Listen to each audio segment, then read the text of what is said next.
Hello दोस्तों। Exact mister में आप सभी का स्वागत करते हुए मैं हूं अशोक कुमार राज और मेरे तहे दिल से आप सभी को नमस्कार, आदाब, सत श्री अकाल, राम राम।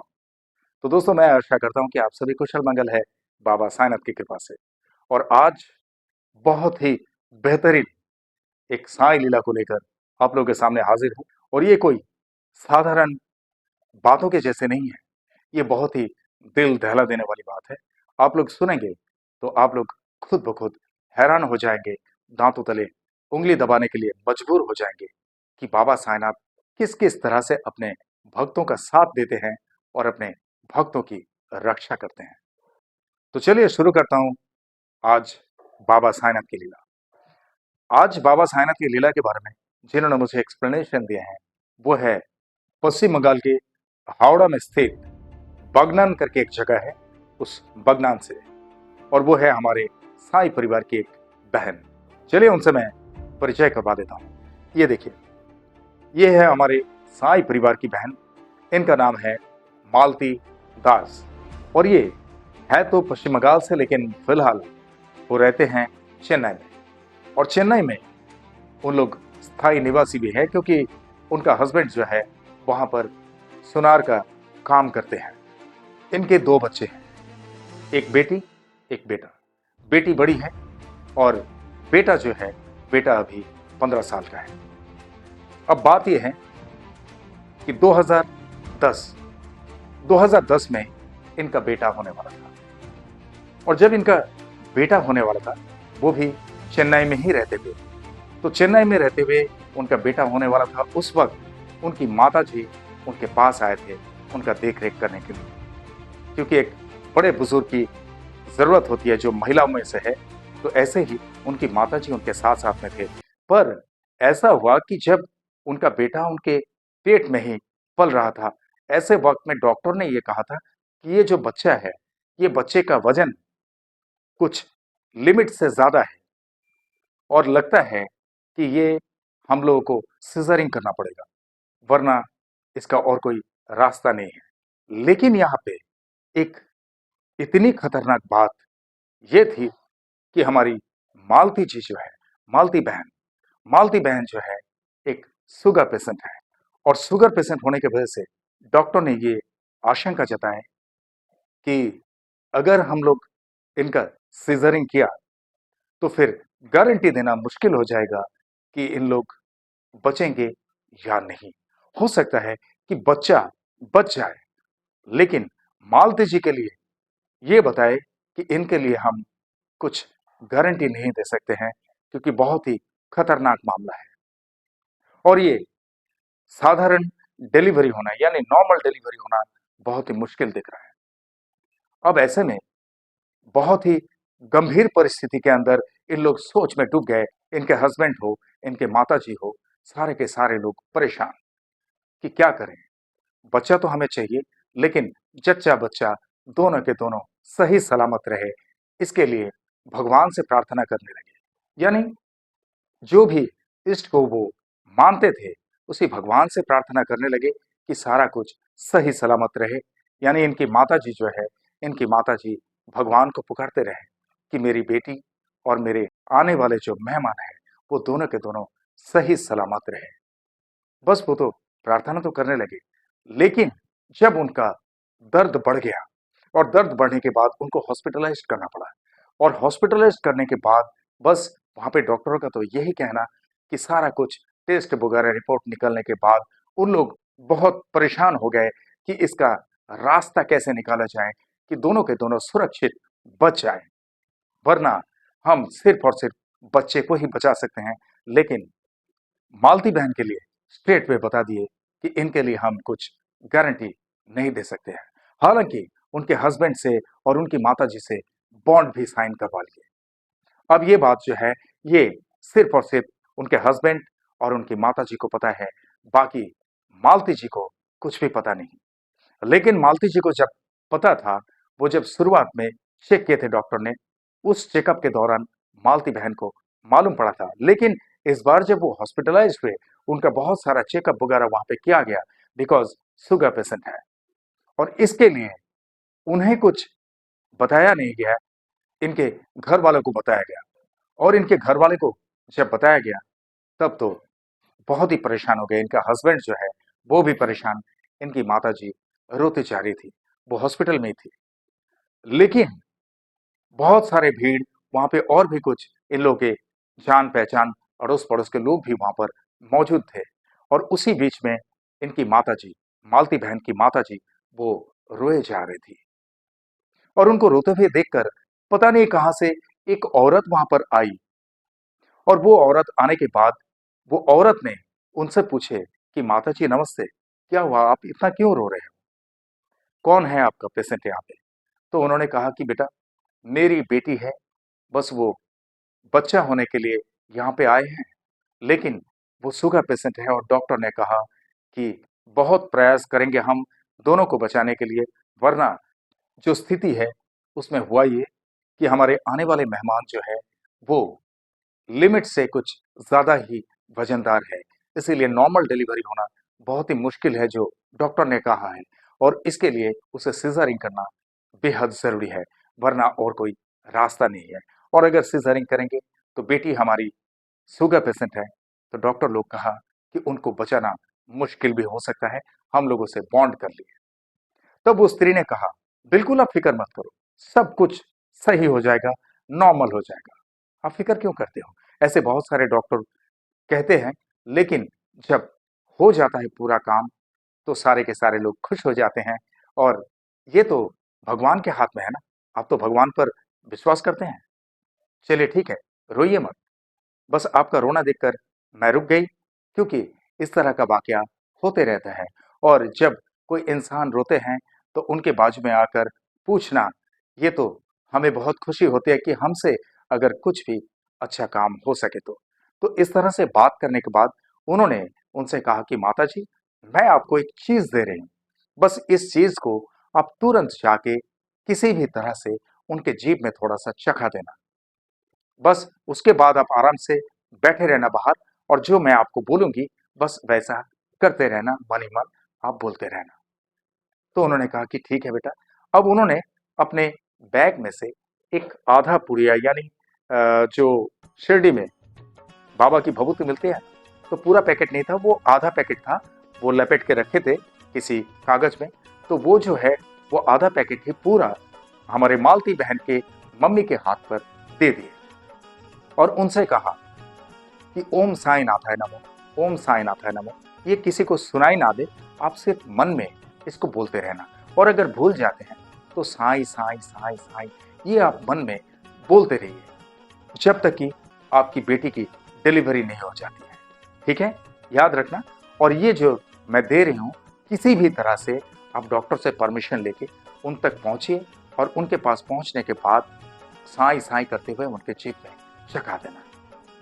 बस इतना कहकर वो नमस्ते बोले कि माता जी नमस्ते, मैं जा रही हूँ, मैं भी एक पेशेंट को देखने के लिए आई थी हमारे पड़ोस की, तो मुझे अभी ऑफिस में जाना है काम से। तो वो जल्दी में थे और वो वहां से निकल गए। हालांकि हमारी मालती बहन की मम्मी ने वैसा ही किया जैसे कि वो स्ट्रेंजर औरत आकर बाबा की भभूति उनके हाथ पर देते हुए कहा था।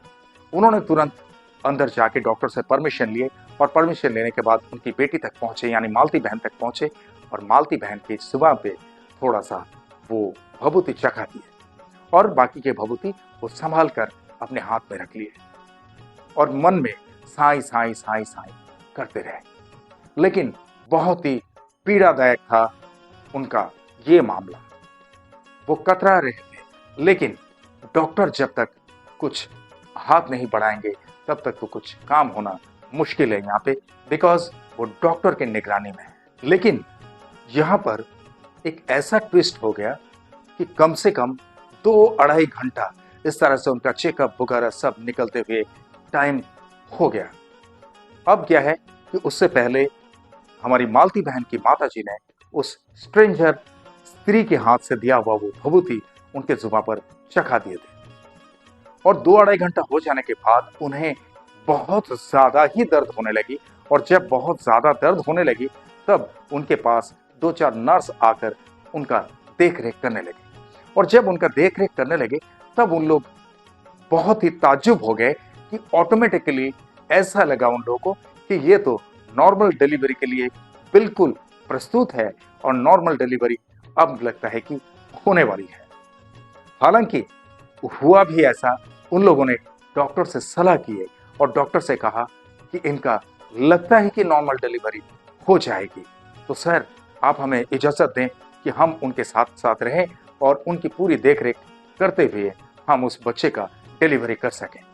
तब डॉक्टर ने कहा कि देख लो, बाकी मैंने तो बॉन्ड में लिखवा लिया उन लोगों से, अभी तो हमारे हाथ में तो कुछ नहीं, जो कुछ भी करेंगे ऊपर वाले मालिक के हाथ में है। तब ये नर्स लोग जो है भाग दौड़ मचा दिए वहां पे और जाकर उनकी देख रेख में लग गए, यानी मालती बहन के देख रेख में लग गए कि हम लोग किस तरह से इनको सहायता कर सकते हैं। अब चारों तरफ से उन लोग घेर कर खड़े हो गए और उनकी देखभाल में उन लोग कंसेंट्रेटेड होकर, एकाग्रचित होकर वहीं पे खड़े रहे। लेकिन हुआ ऐसा कि ठीक जैसे ही वो बहुत ज्यादा दर्द उठा था, उसके आधा घंटा 45 मिनट के अंदर उनके घर में एक नवजात का आगमन हो चुका है। बोलिए मेरे साथ, ओम साई राम। ये कैसे संभव हो सकता है? ये किस तरह की लीला हो सकती है? आप लोग बताना कमेंट बॉक्स में। मैं कुछ नहीं कहूंगा। और वो स्ट्रेंजर औरत अचानक से वहां पर आने का मतलब क्या है? वो स्ट्रेंजर औरत थी कौन, जो कि ये कहा कि मेरे कोई पड़ोसी से मैं मिलने के लिए आई थी, वो पड़ोसी यहाँ पर एडमिट है। अब वो पड़ोसी है कौन, ये इन लोगों को किसी को पता नहीं है, लेकिन उन्होंने इनकी माताजी को रोते हुए देखकर बड़े भावुकता के साथ इनके माताजी से बात किए थे और इनके माताजी के हाथ में वो आधा पैकेट जो भभूति रखी हुई थी उनके पास, वो दिए और साई साई का जप करने के लिए इनके मन में उन्होंने कह दिया था, ओम साई राम। अब हुआ ऐसा कि उनका डिलीवरी जब हो गया, तो डिलीवरी होने के बाद इन लोग बड़े खुश हो गए। अभी तक तो रोते जा रहे थे। जब नर्स ने कहा कि आप लोग खुशियां मनाइए, आप लोगों के घर में नया मेहमान आ चुका है, वो भी सुरक्षित। बोलिए मेरे साथ, ओम साई राम। तो अभी बात यह है कि इस तरह का कारनामा सुनने के बाद हमारे दिमाग में क्या असर हो सकता है और किस तरह की भावनाएं हमारे अंदर आ सकता है कि साई, जब साई साई का जप कोई करने के लिए बोले और साई की भभूति ऐसे एक्सट्रीम पॉइंट में किसी को दे दे उनकी मदद के लिए, तो कहना ही क्या है। ओम साई राम। अब हुआ ऐसा कि जब उनको 2-3 दिन के बाद हॉस्पिटल से छोड़ा गया, हॉस्पिटल से छोड़ने के बाद जब घर पे पहुंचे, घर पे पहुंचने के बाद हमारी मालती बहन की माताजी जो है, मालती बहन की माताजी ने सारा वाकया उनसे भी कहा और उनके हस्बैंड से भी कहा। अभी तक वो चुपचाप बैठे हुए थे और चुपचाप इसीलिए बैठे हुए थे कि उन्हें पता नहीं था कि वो झूठ है या सच है। पता नहीं इसका अंजाम क्या होगा, और अंजाम अगर गलत हो तो वो शर्मिंदा हो सकते हैं। इसीलिए उनकी माताजी ने किसी से कहा नहीं था। अब घर पे जाकर जब कहा, तब हमारी मालती बहन जो है, ये मालती बहन बाबा साईनाथ के नाम से उनके हस्बैंड से कहा कि ये साईं कौन है, मुझे तुम बताओ, और साईं जो भी है। तब उनके हस्बैंड ने कहा, अरे साईं तो वही है जो शिरडी में है, शिरडी का साईं बाबा। हम लोगों को पता है, हमारे कई सारे दोस्त वहां पर आना जाना किए हैं और अभी भी कई सारे दोस्त हर साल में एक बार करके वहां पर जाकर बाबा का दर्शन करके आते हैं। वो साईं भगवान है। ओम साई राम। तब मालती बहन ने कहा, ठीक है, मुझे उनकी एक मूर्ति लाकर देना, या तो उनकी एक फोटो लाकर देना, मैं उनकी पूजा करूंगी, अगर वो साईं भगवान है तो। क्योंकि जिनके हाथ से आज इतना बड़ा काम हो गया, इतनी बड़ी तकलीफ से आज मेरी जिंदगी में एक नई जिंदगी उन्होंने प्रदान की है, तो इससे बड़ी बात और क्या हो सकती है। तब उनके हस्बैंड ने मार्केट से उनके लिए एक मूर्त लेकर आए और आज भी वो उस मूर्त की पूजा पाठ करते हैं। और हर महीने के आखिरी गुरुवार को उनके घर में जब से उनका बेटा हुआ, यानी 2010 में, और आज 2025, 15 साल तक लगातार उन लोग अपने घर में हर महीने के आखिरी गुरुवार को एक भंडारा का प्रबंध करते हैं और अड़ोस पड़ोस के बहुत सारे लोगों को इकट्ठा करते हैं। उनके हस्बैंड के जितने भी मित्र है जो साईं भक्त है, उन सारे लोगों को आमंत्रित करते हैं और उन लोग इस तरह से खुशियां मनाते हैं बाबा साईनाथ की पूजा पाठ करते हैं, बाबा साईनाथ का गुणगान करते हैं और प्रसाद बांटते हैं, भंडारा करते हैं। ओम साई राम। अब मैं हमारे मालती बहन की माता जी से आप लोगों को परिचय करवा देता हूं। ये देखिए, ये है हमारे मालती बहन की माता जी। इनका नाम है करुणामयी माझी। अब ये जो है, ये अकेली है। इनका हस्बैंड गुजर गए हैं। बाबा साईनाथ उनके हस्बैंड की आत्मा को शांति दे। वो अकेले रहते हैं। मालती बहन एक बहन है और उनका एक बड़ा भाई है। तो अभी उनकी माताजी कोलकाता के बागनन में उनके बड़े भाई के पास रहते हैं। अब यहाँ पे वाकया ये है कि 2023 को मई के महीने में 28 मई वो चेन्नई से निकले थे कोलकाता के लिए, अपने घर के लिए। और उन्होंने ये सोचकर निकले थे कि मैं जाऊंगी, मेरी मम्मी को कुछ दिन यहाँ के लिए लेके आऊंगी, हमारे साथ साथ में रहेगी। मम्मी अकेले अकेले रहती हैं बड़े भाई के पास। तो ये सोचकर वो आए थे और उन्हें कम से कम 20-25 दिन यहाँ पर बिताना था। लेकिन यहाँ पर एक घटना ऐसी घटी थी कि वाकई ये दर्दनाक लगा। और उससे भी बड़ी बात जो है आगे आप लोगों को सुनाई देगी कि दिल दहलाने वाली कौन सा एक वाकया आप लोग सुनेंगे। और मालती बहन ये कहती है कम से कम 3 साल के बाद उनको कलकत्ता में आना पड़ा। अब उन्होंने उनकी माताजी से और उनके बड़े भाई से कहा कि मैं माताजी को लेकर चेन्नई जाऊंगी। माताजी कम से कम 4 महीना 5 महीना मेरे पास भी रह कर आएगी। तो उनकी मम्मी खुश हो गई। उनके बड़े भाई बोला, वाह, ये तो बड़ी खुशी की बात है, ठीक है, लेके जाओ मम्मी को। अब ऐसे उन लोग बड़े आराम से रह रहे थे, किसी तरह की कोई दिक्कत नहीं है। हालांकि चेन्नई में उनका हस्बैंड है, उनकी बेटी बड़ी है, वो खाना वाना सब बना लेती है, घर का देखभाल कर लेती है। और घर में एक काम करने के लिए कोई बंदा भी आते हैं, वो काम करके चले जाते हैं। और उनका बेटा भी है, तो उन्हें ज्यादा कुछ दिक्कत नहीं होती है। इसीलिए वो रिलैक्स के साथ में कलकत्ता में रह रही थी। लेकिन 2 जून को 2 जून को जब वो काम पर गए थे, हमारी मालती बहन का हस्बैंड हमारी मालती बहन का हस्बैंड जो है, वो सुबह 10 बजे निकल जाते हैं घर से और महज 10:30 तक वहां पे पहुंच जाते हैं। अब क्या है कि वहां पे जब वो काम पे गए, तो उन लोगों का काम में कुछ एसिड वगैरह की जरूरत होती है। एसिड यानी सोने वगैरह को पिघलाने के लिए। और वो एसिड किसी तरह से उनके पैर में गिर गया। और उनके पैर में जब गिरा, तो उस पैर में जो है उनको जलन शुरू हुई।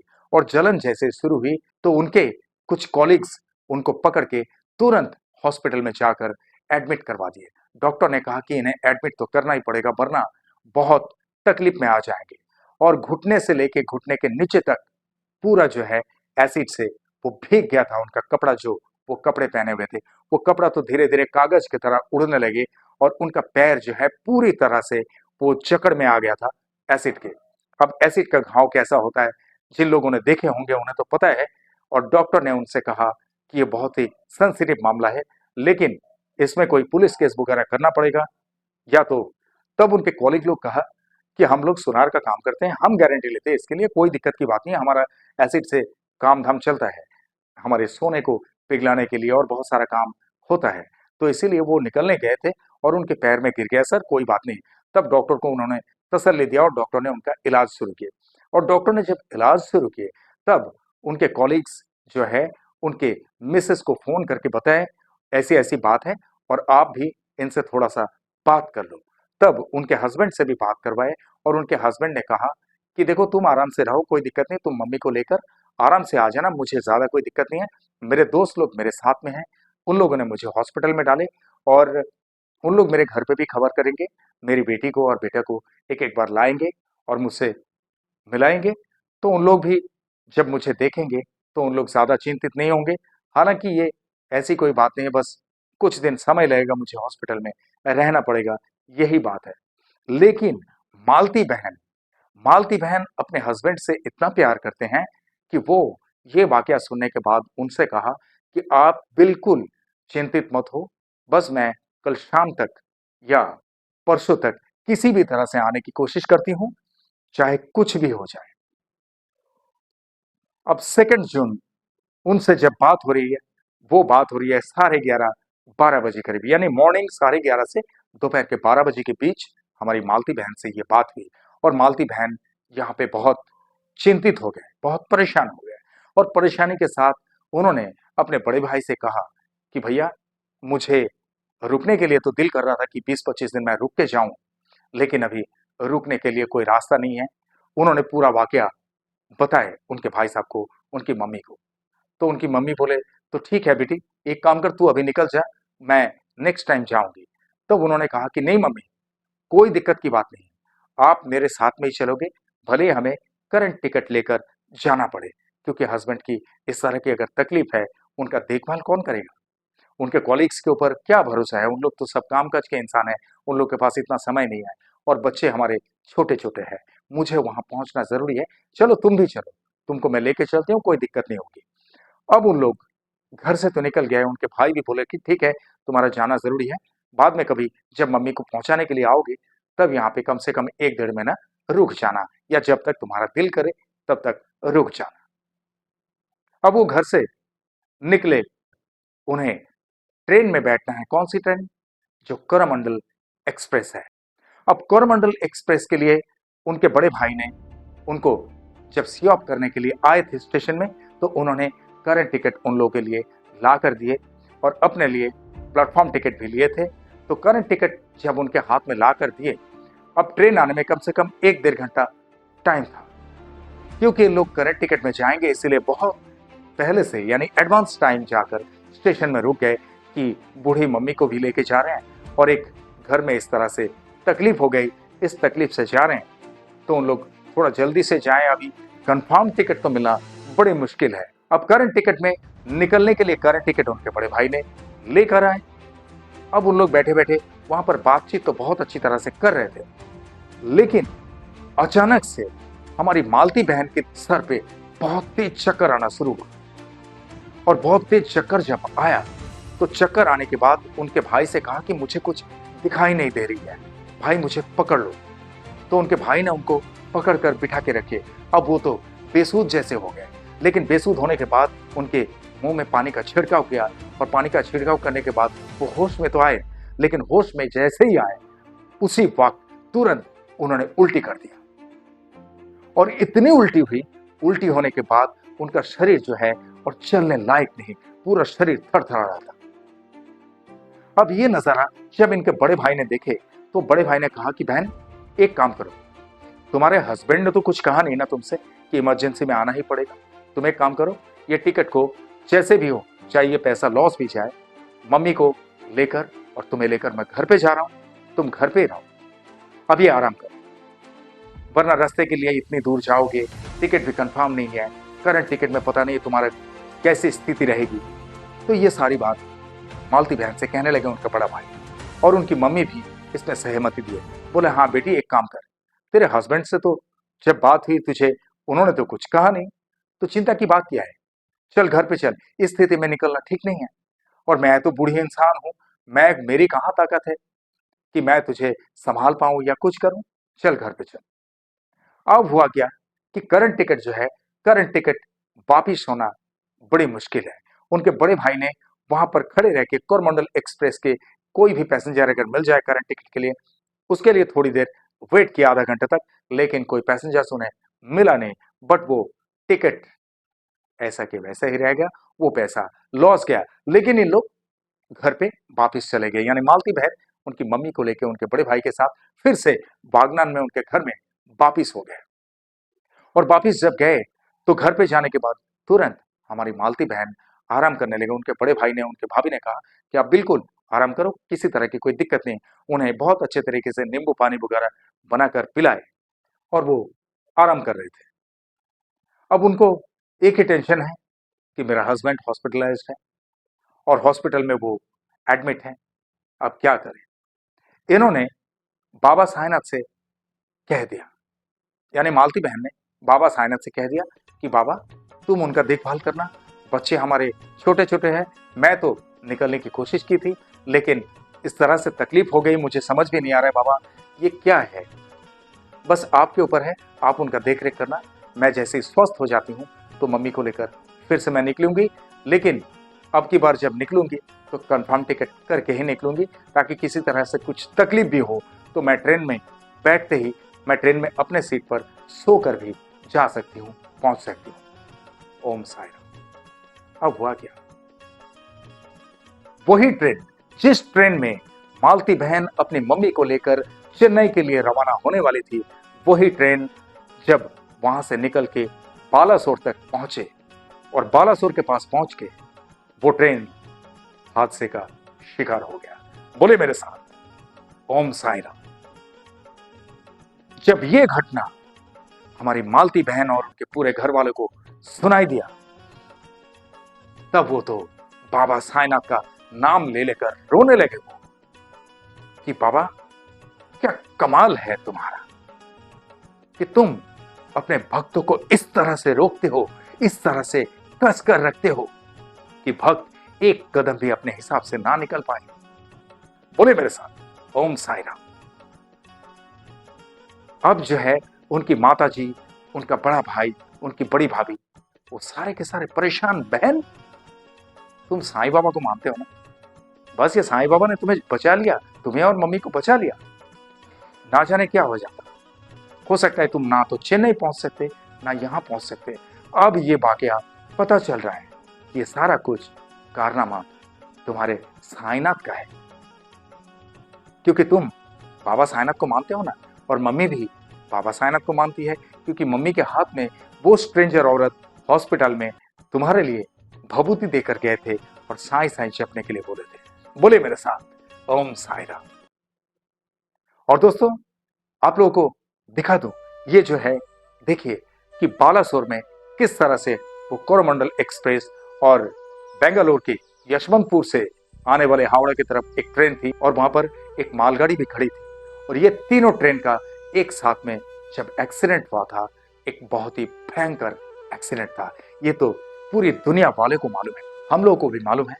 तो इस हादसे में से कोई अगर बचने वाले शख्स है तो उनमें से पहली बार आज एग्जैक्ट मिस्ट्री पर यह वाकया हमें सुनाई दी कि बाबा साईनाथ किस तरह से अपने भक्त की रक्षा करते हैं। उसी में से है हमारी मालती बहन। ओम साई राम। तो दोस्तों क्या कहेंगे आप लोग, मुझे कमेंट में जरूर बताना, कमेंट बॉक्स में, ठीक है। और बाबा साईनाथ किस तरह से रक्षा करते हैं अपने भक्तों की, अगर आप लोगों को भी इस तरह से बाबा ने कभी रक्षा किया तो जरूर कमेंट बॉक्स में आप लोग भी लिख देना। और इसी के साथ साथ हर बार की तरह मैं यही कहूंगा कि हमारी मालती बहन जिस तरह से बाबा साईनाथ पर भक्ति रखते हैं, इनके मन में बाबा साईनाथ के प्रति भक्ति में कभी कोई डगमगाहट ना आए, और इनकी माता जी के मन में भी बाबा साईनाथ के प्रति भक्ति में कोई डगमगाहट ना आए, इसके लिए बाबा साईनाथ से प्रार्थना जरूर करना। और मालती बहन के साथ साथ इनके पूरे परिवार के सारे सदस्यों पर बाबा साईनाथ की कृपा इसी तरह से बनी रहे, इसी तरह से हमेशा बरसते रहे, इसके लिए भी बाबा साईनाथ से प्रार्थना जरूर करना। और आप लोगों के साथ में भी इस तरह से कुछ घटना घटित हुई तो मेरे अंडरलाइन में दिए हुए इस नंबर पे मुझसे सीधा संपर्क कर सकते हैं, या तो मुझे व्हाट्सएप में वॉइस मैसेज के जरिए भी भेज सकते हैं, या अपना वीडियो भी शूट करके भेज सकते हैं। मैं आपके साथ घटित लीलाओं का वीडियो भी इसी तरह से एग्जैक्ट मिस्ट्री चैनल पर लेके आऊंगा, आई प्रॉमिस इट। ओके। और आप लोग जिस तरह से मुझे प्यार करते आए हैं, जिस तरह से मुझे प्यार देते आए हैं, इसी तरह से हमेशा आप लोगों के प्यार की जरूरत है। आप लोग का प्यार मेरे लिए सिर्फ प्यार नहीं, आप लोग का प्यार ही मेरे लिए आशीर्वाद है। आप लोग का प्यार हमेशा मेरे सर आंखों पे है। आप लोग का प्यार और मेरे साईं की कृपा अगर मेरे साथ में हो तो I can do a lot of things. और इसीलिए आप लोग के दिल में एक छोटी सी जगह जरूर रखना, जहां पर अशोक कुमार राज वो एग्जैक्ट मिस्ट्री हमेशा के लिए रह सके। करेक्ट। और आप लोग जो भी इस चैनल में नए हैं, आप लोग इस चैनल को लाइक करें, शेयर करें, सब्सक्राइब करें एंड बेल आइकन को जरूर दबा दें, ताकि एग्जैक्ट मिस्ट्री चैनल का हर एक वीडियो का नोटिफिकेशन आप लोगों तक सबसे पहले पहुंचे। और अगर हो सके तो थैंक्स बटन को जरूर दबा देना। ओके। और चलते चलते मैं इतना ही कहूंगा दोस्तों, जिस तरह से आप लोग बाबा साईनाथ पर भक्ति रखते हैं, इसी तरह से बाबा साईनाथ हमेशा आप सब पर अपनी कृपा दृष्टि रखे, हमेशा आप सब पर अपनी कृपा बरसाते रहें। ये मेरे तहे दिल से आप सबके लिए शुभकामनाएं। और जिस तरह से इत्मीनान से आप लोगों ने ये वीडियो देखे हैं, जिस तरह से अपना कीमती वक्त देकर ये वीडियो देखे हैं, इसके लिए आप सभी को मेरे तहे दिल से बहुत बहुत धन्यवाद के साथ ओम साई राम।